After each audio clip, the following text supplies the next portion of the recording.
Welcome to the hallway. If you want to be on screen, I'd love to see your faces. As always, this is casual. So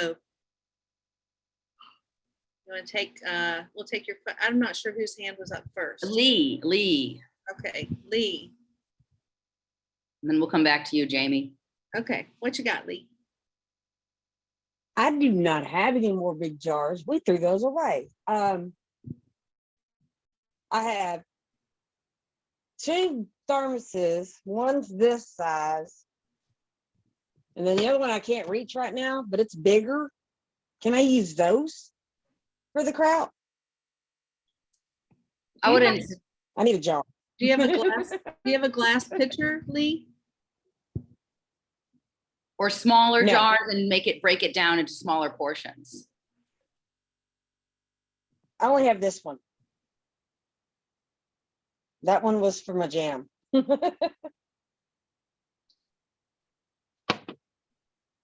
be going to the store.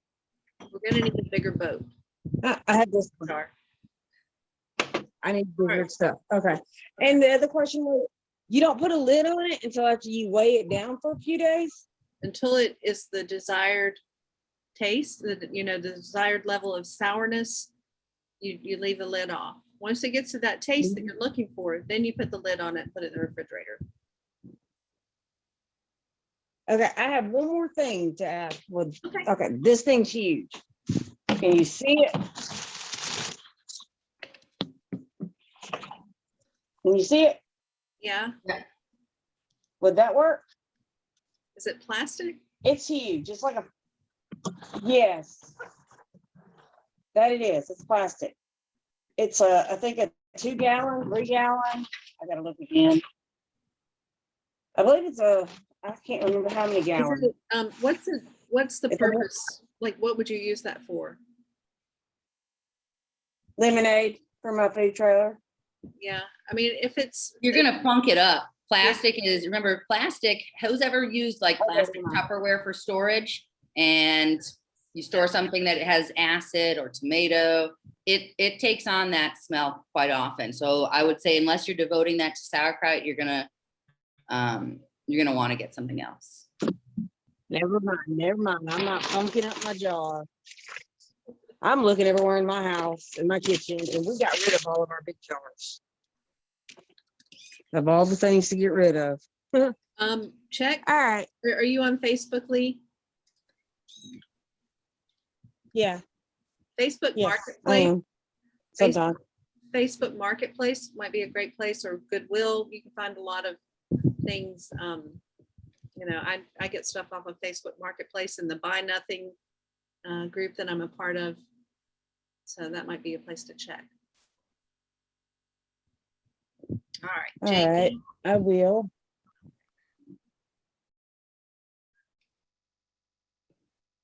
Jamie, can you unmute yourself? There, I think I did.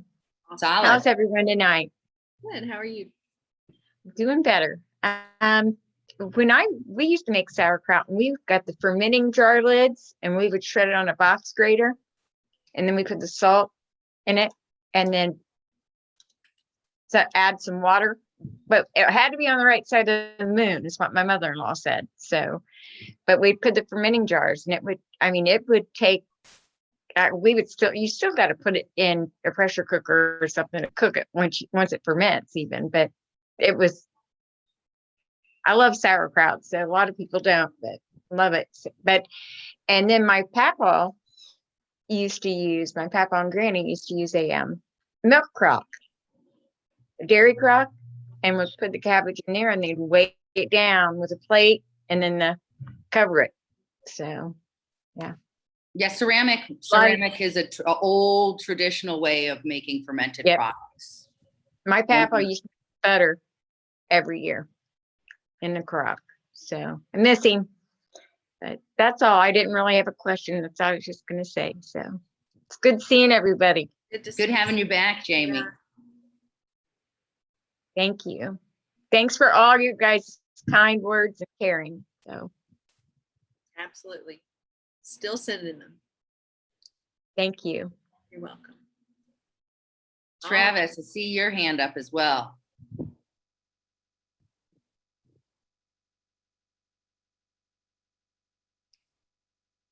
Can you hear me? Yes, Yeah. sir. Okay. Oh, well, I mean, they were talking about jaws and things like that. I got a couple of big ball jaws here. I was just kind of holding them up for, I think, Alberta.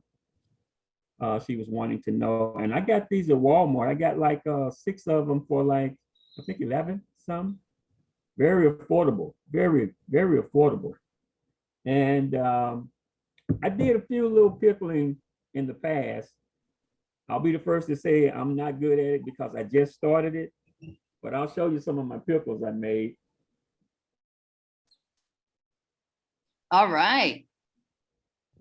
I added some garlic to it, and some of them I made, I added peppers, and I Nice. got some hot pickles.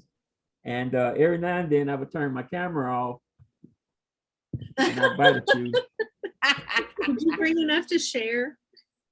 Awesome. Yes, ma'am. I brought plenty. But my wife, she can't eat spicy pickles, so I have to make some Oh. regular deal pickles for her. Yeah. And I like the hot pickles, and on Fish Friday, I'll fry fish up and cut my pickles up and everything. So I'm pretty excited about actually doing it the right way because I know, I got my recipes offline. So I kind of went by those recipes, but I still want to really learn exactly what I need to do because I'm hearing a whole lot about bacteria, sterilization, different things like that, and that's very important.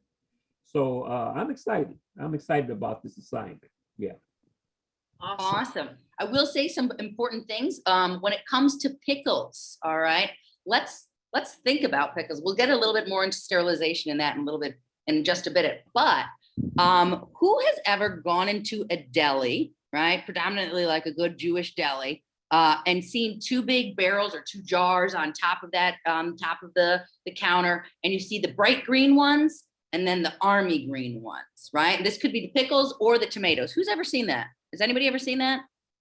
What's the difference between those pickles? What's the difference between that bright green and that army green?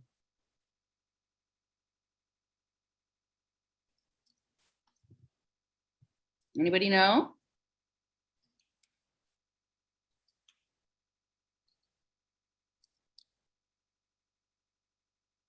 Old and new. Yeah, exactly. You've got older and younger pickles. All right. Type of pickle and process. I see dye. Yeah, all of those things could be factors. What do we think about the maturation of a pickle? Who's ever purchased some sale items at a grocery store? They see the expiration date right around the edge for pickles and said, man, that's a steal. It's only 50 cents for that jar. I'm going to grab some of those. I know I've done that. Anybody else ever done that? All right. Have you ever tasted with what's the, yeah, I see a lot of people nodding their heads. What was the experience with those pickles? How were those pickles? Was there a snap? What was going on? How were those? Would you buy those again? What do you guys think? I have a question to ask, if I may. Will y'all put in the chat your favorite kind of store-bought pickle? Like mine is the Clausen garlic dill half pickle. I'm just curious. Jamie buys the cheap ones for the Brian to drink. Yeah. So I'll tell you this much. Those pickles start to deteriorate. Remember, anything that you're putting in vinegar, right? What do we know that acid does? What does acid do? Breaks things down, right? Those vegetables are going to start to soften over time. When you first make it, you're going to have this bright, vibrant carrot or freshly cut onion or jalapeno. With time, starts to break down. That acid starts to wear on the cellulose, right? The actual structure of the vegetable starts to wear them down, soften them. By the end of that, so you're going to hit that peak, right, of a really beautiful crisp pickle, and then it's going to hold there for a while. And then it's going to start to slowly deteriorate and start to break down, get softer. That's what's happening when you have those really soft pickles. They've just been aged a bit long. So remember, thinking about that maturation level. Who's ever gone to a great little Mexican restaurant and seen on the table the mixture of cauliflower, jalapeno, and carrots, right? And garlic. And if you frequent one enough, you'll start to say, oh, well, the pickles are fresh. And you can tell that the texture is totally different. The longer they sit there, the more they age, right? So this is something that you want to think about, right? Also, the importance of labeling and dating. Really driving home the point with this assignment, label and date, label and date. If you're making in-house pickles or productions in a restaurant, right? You don't have a label and date on that. HACCP, right? Rolls in, food inspector. You don't have labels and dates. Oh, what's this? Oh, I don't know. We'll just open it up and check it out.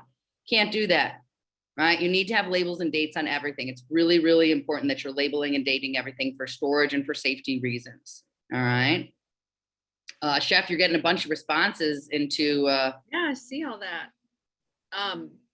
You know, there's some, I think Mount Olive pickles are made, they're made somewhere in the South. I don't know if it's South Carolina or Alabama, but people who like Mount Olive pickles do not like classics. And, you know, so all different sorts of types of pickles out there. And, you know, you can try to recreate your favorite pickle if you want. You don't need to make an expiration date, Charlene, but do date the day that you make it. So yeah, these are fun. Jamie uses hers to cook ceviche with. That's cool. Have y'all ever had pickled shrimp? Chef, you were talking to me about that. What's that recipe again? I might have to give it a go. So the basic recipe is, and I don't have any measurements, I'll just tell you the ingredients, but white vinegar, sugar, some kind of onion, garlic. You can throw whatever fresh herb you want in there. I usually use some parsley and celery seed, red pepper flakes, lemon slices, and lemon juice. And then some kind of oil. A lot of people in the South will use canola oil.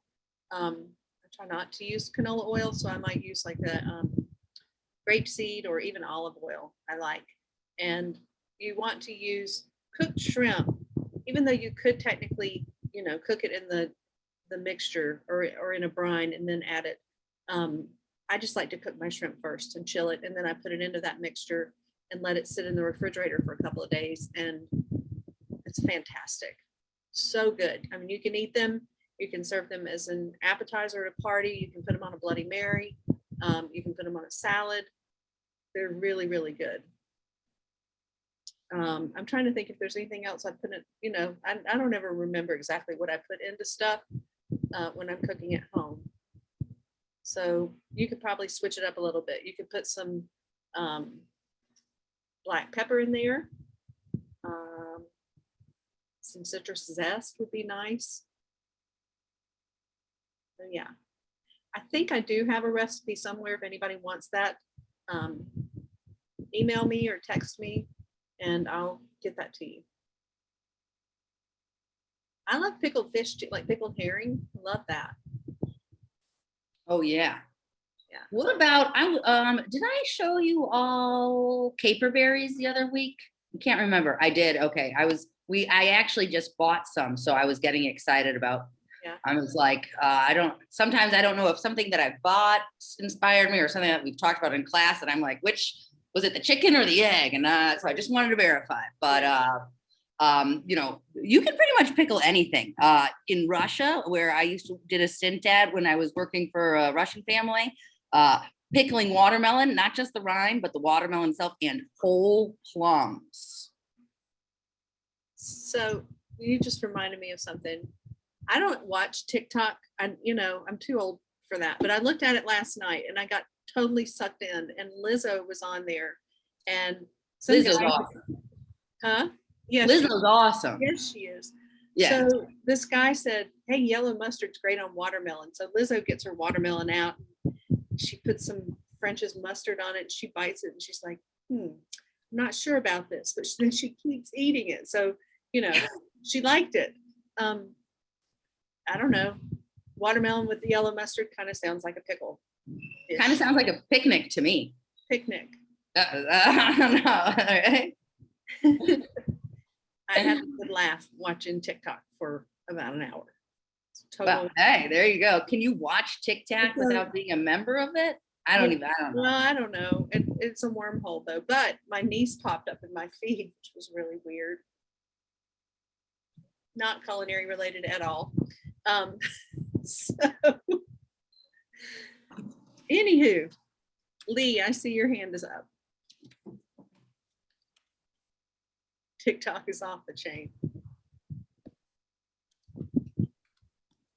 Are you there, Lee? All right, we'll come back to you. Bradley. I'm Yes, sir. I'm here. I'm here. Oh, Sorry. all right, go ahead. It wouldn't let me unmute a minute ago. Okay. I was just wondering what size jar is a good jar to get from the Walmart, and can somebody tell me or send me the pickle and spice recipe, because I don't want to buy another jar of any kind of spices. I have home only of stuff. Some triplicate stuff. You're breaking up a lot, Lee, but I think you're asking about pickling spice and what you can use to make that. Yes. Yeah, okay, so Yes. and you're right, you know, you all probably have the things you need to make a pickling spice in your cabinet. Mustard seeds are great. I know you have those from week 7. Black peppercorns are great to use. Red pepper flakes, juniper berries are a common thing in pickling spice mixtures. Coriander seeds are another great thing to use. Dill seeds. Gosh, Fennel seeds. dill, fennel. Yeah, you can put some fennel seeds. Fennel. Yep, that would be awesome. Celery Okay. seeds. And then actual dillweed, and I know I'm picturing it in my mind, and I just cannot figure out what it's called. It's another spice I have, I think. What about celery seeds? Yep, that's another good thing. Okay. Wanted to do a sweet pickle and add some things.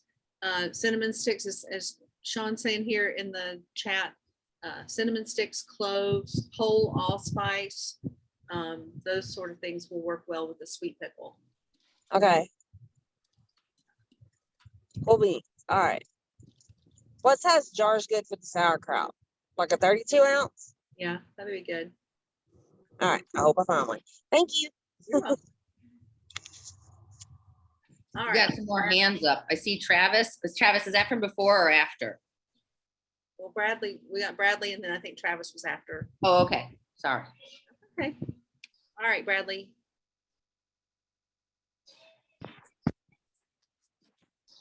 Hello. Hi. So we were talking about fermentation, and that's one of my favorite things to do. I make a lot of meads, and I have one here that I Yeah, I made. remember you saying that. So this is my cherry mead. It's Viking Revival. And I made it, so most of the time people make meads, they use like wildflower honey or a clover honey, some very muted honeys. But I wanted something that was a little different. So I used buckwheat honey, which has a very strong flavor. And I aged it on coffee fruit. I don't know if anybody knows the byproduct of coffee, but there's the fruit that they make a tea out of. And it serves a couple of purposes. I noticed when you were talking about the kombucha, the reason why the tea and the sugar go so well together is because when you do fermentation, you need tannins. So like in winemaking, the grape skins have tannins. In beer, they don't necessarily worry about that too much. But most fermented beverages have some form of tannin. Well, honey doesn't have any tannins. It's just pure sugar. And it's not a bioavailable sugar. It has to be broken down for the yeast to eat it. So what I do is I make a tannin tea to help with the mouthfeel and have a little bit of bitterness to balance out the overmounting sweetness that you get from just drinking pure honey. But I do a black tea or something like this, and then I'll add like lemon peel or orange peel, and then some raisins. And the raisins will give it the yeast something to eat on before the honey starts breaking down. But yeah, I use wine yeast and stuff like that. I've got a dry champagne, and then sometimes I'll even wild ferment, do a sour, lactobacillus and pediococcus and all those weird sour. So if you like sour wine or sour beer, that's you can make sour mead too. So Awesome. I Awesome. wish I could try some of it. Yeah, Yeah, Bradley, do you drink Goes beer? I do. They're Yeah. a little salty, sweet. Yeah, they're really And nice. sour. Yeah. Yeah. I love the This sour is beers. my one that I left in a jar. I added some more stuff, and you can still, it's still sitting on the lease down there. But yeah, that's I did a traditional that I let go, and I used a traditional mead yeast. It's a sweet mead yeast, but it was too sweet for me. I mean, it was cloyingly sweet, and I aged it on medium French oak spirals, and it just cut straight through the sweetness and just rounded the whole thing out. And it was just amazing how much, just like I said, the tannins bring so much into it and stuff like that. But again, you can go into a complete science from this. I got books Sure. aging on, fermented beverages aging on wood. And I mean, I've got the fermentation encyclopedias like this big. So That's it's insane. awesome. But I don't want to take up too much time, but whenever we're in preservation, and obviously fermentation is part of that. So I Yeah, just wanted to that's share some of awesome. any of my Thank you. brews. And I'll put the what I did for my recipe in the comments. So Awesome. Thank All you, right. Bradley. I know I read in the 187 that you're going to do a food truck with your meads, and that sounds fantastic. That's really exciting. All right.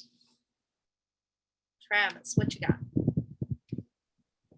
Wow, it's hard to come behind Bradley. He got the game and gone. Right. But also, I wanted to share. I had a comment and then I had a question. But I also found some dissolvable labels. So when you want to change out your labels and things like that, these are some awesome labels because soon as you apply hot water to them, they just dissolve. They kind of like just come right off the top. So they are perfect because we're talking about labeling right and putting dates on everything and stuff like that. So these are very affordable as well. I got them at the local grocery store, and they're called the Ball dissolvable labels, and they just dissolve. I mean, just beautiful. I love them because I'm always fighting taking labels off when I buy new things. Yeah, So this is perfect. those are awesome. Yeah. Thank you, And Travis. also I have a question. I did some pickling a little while back, and I took some pickles and I cut them up. You know how you cut them? You give them a wedge cut like, and they turned out to be real soft. Like they were like too soft. So is there anything that I did to make them real soft? Did I add too much or something, or what?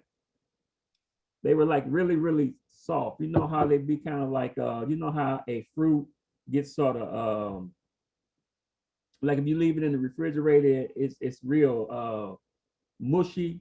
Uh-huh. That's how it turned out. So I just wanted to know, either one of you can address it.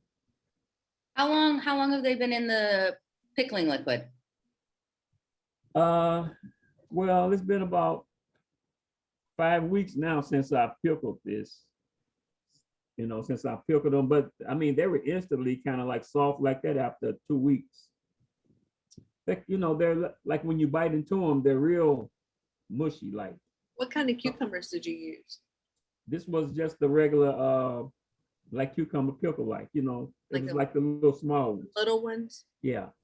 And were- Persian without seeds or Kirby's? This would have seeds in it because you can see the little seeds swimming around in there.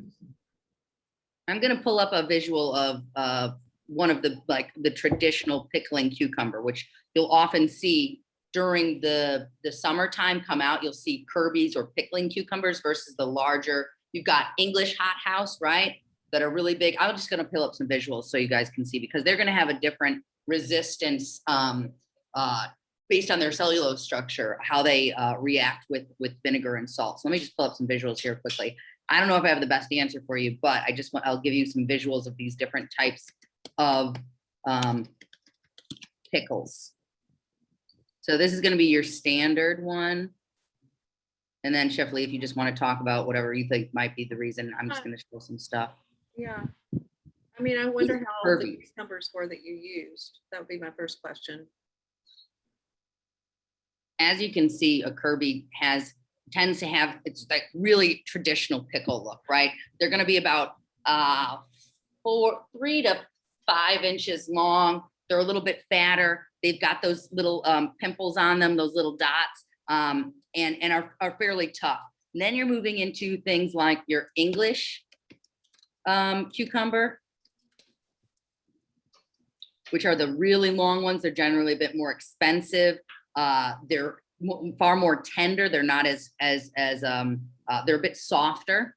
And their seeds are not as large. All right. That's why they're sought after by a lot of people, because oftentimes people will scrape out the seeds of cucumbers because they don't like how big the seeds are and how much the texture they give. Then you've got Persian cucumbers, which are even small, very similar to the hothouse that you're seeing in those larger, but much smaller, much more tender, and used throughout when I was living in Turkey. That was the most common cucumber that we would see at the markets. And then you've got just a traditional salad cucumber. You pull up a lemon cucumber too after that? Oh, lemon cucumber. Well, go ahead. No, this is too cool. Has anybody ever seen this? They're so good. Oh, and another one.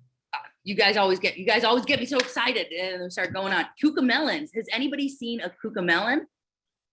This stuff is wild. I think Farmer Lee has some cool cucumbers on his website, like some micro cucumbers, and That's what this is. These things are little baby, beautiful cucumbers that just pop, and they're seed forward, as you can see, right? Lots of seeds, but a tough outer shell, and they're just really juicy and crunchy, really cool. So tons of different types of cucumbers out there. And just like this, you're gonna have different reactions and different maturation time within your pickles, depending on the size. Just like however large you cut it, if you're going for spears versus coins, different maturation versus whole versus half, different maturation times. so to answer your question, Travis, I think there are a lot of different variables that could have affected, the cucumber and why you got that result. I'm thinking it's probably that the cucumbers that you bought were a little bit old and they just turned more quickly. Chef, what? Yeah, he also said that he used the English cucumber. I don't think, in my experience, English cucumbers do not hold up as well to regular cucumbers for pickling. They just have a shorter shelf life. They're if you think about the skin on them, that's what's also so wonderful about the Persian or English hothouse cucumbers. The skin is so thin. You don't have to deseed. You don't have to peel like your other traditional cucumbers that have a bit more bitterness coming in their skin and larger seeds. They're very tender, just like a little hothouse flower. So that's kind of, I think that has somewhat of to do with it. Even when you do a quick pickle on a Persian or an English cucumber, they only last for a little bit before they start to break down. So probably a combination. I wanted to show these other little teeny tiny cucumbers that Farmer Lee has. He does have the cucamelons, which is super. I've never seen those before. Look at these tiny little things with the blossom on the end. Can you imagine how cool that would look on a plate? Can y'all see that? Let's see if he's got any other cucumbers on here. If y'all haven't checked out this website, it's mind-blowing. All the different things. And if you look at this, you may see some things that are going to come in the mystery box. Like I said earlier last week, we don't know what's going to be in it yet, but if you want to peruse through this, have fun. There's a lot of eye candy. Christina, I see your hand up.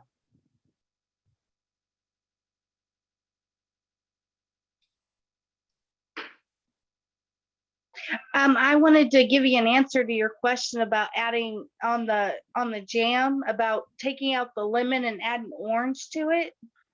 The lemon juice and adding the orange juice to it, since I can't have the lemon juice. It is off the chain. Awesome. So if anybody has any problems with lemon or lime in your next classes, you have an answer for them now. Perfect. Do you use strawberries, Christina, or did you use another type of fruit? I used strawberries and blueberries. I made 2 different ones, and they lasted no more than 5 minutes in my fridge. Yeah, that's awesome. I tell you, once you make these, you probably won't buy store-bought preserves again. I'm not allowed to ever again. That's mostly what happens. We're locked in. I can't even go buy regular spaghetti sauce. I have to make it by hand now. Because otherwise nobody else will eat it. Once you taste the good stuff, it's hard to go back to anything else. Very true. Yeah. All right. Awesome, class. Well, if anybody has another question, let's take it now. Otherwise, we're going to wrap it up. We got Preservation Week coming in strong. Get excited. It's going to be tasty. It's going to be fun. Have a little creative freedom with this. All right. And let's just see. We got Bradley and then Lee.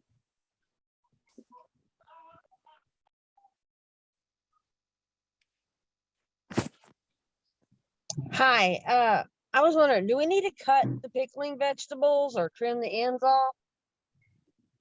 It depends on what you're using. So something like okra, green beans, you don't have to cut those, but if you're using a carrot or a beet, something that's really dense, you do want to cut that so that the brine can penetrate all the plant fiber. Okay, and cucumbers, do we need to cut? You don't have to. You certainly can, but you don't have to.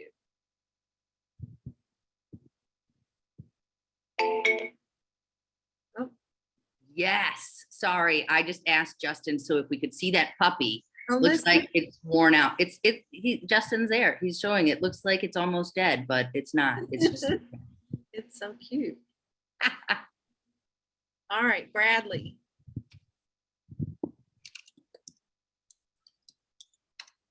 Hello, everyone. Again, I just didn't want to hold everybody up, but I had a few people asking questions in the comments about some recommendations. And this is one book, Mead and Food, which has to do with food pairings. I mean, I guess it could go for most fermented beverages like wines, but specifically for mead. And The Mead Maker, Complete Mead Maker by Ken Schramm. I mean, he's foremost expert on mead, based up in Michigan, I think. So yeah, those are two recommendations. Are if people are wanting to look for some more down the rabbit hole, I guess I should say. Okay, all right, and that's it on that. Anybody can message me if they have any questions or need any more guidance. So, all right, thanks, Chef. Bradley. Thank you. you. Yeah. Oh, Chef, I had a question. Have you ever had the Sea Quench Ale from Dogfish Head? Oh, yes. It's the one with salt and lime. Yes. Yeah. Yes. Okay. Yeah, I figured that's because you said goza earlier. I was like, yeah, she probably like that. That's my go-to. yeah. I drink that all the time. Whenever I can get my hands on a goza, I'm into it. Yeah. Yeah. Awesome. Cool. Lee, did you have one more question up there, or is that from before?